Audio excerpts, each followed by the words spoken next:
It's Michelle Berry here at Johnson RV in Fife, here to tell you about our Winnebago Access 25ML. This is a brand new 2024 model with dual axles, big giant awning outside. Let's just come straight in and take a look at this floor plan. This is a beautiful unit by Winnebago. You've got your nice separate bedroom just off to the front here. You've got hanging storage on either side with a nice lip above that you can also use for storage. Outlets on both sides. Plenty of storage underneath even. More storage over here. You've got outlets everywhere on this particular unit. Nice couch and cup holders if you want to use it for two people and just relax and watch TV. We've got this nice dinette that will drop down and create an extra sleeper with plenty of storage above and around.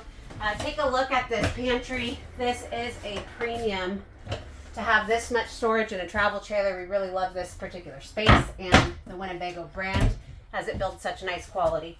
We've got the 3-burner gas stove, nice large fridge, plenty of space in this kitchen, plenty of space off the back. You can even look out the windows at the beautiful view while you're doing your dishes or washing your vegetables.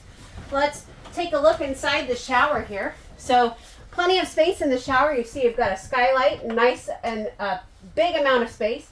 Standalone sink, storage, more storage, hanging rack for your towels. So really, this is a loaded unit by Winnebago, built with amazing quality and a warranty that is like none other. Come check it out if you'd like to learn more about this particular RV. Give me a call here at Johnson RV in Fife, ask for Michelle, or swing by for a tour. We'd love to get you camping. Have a great day.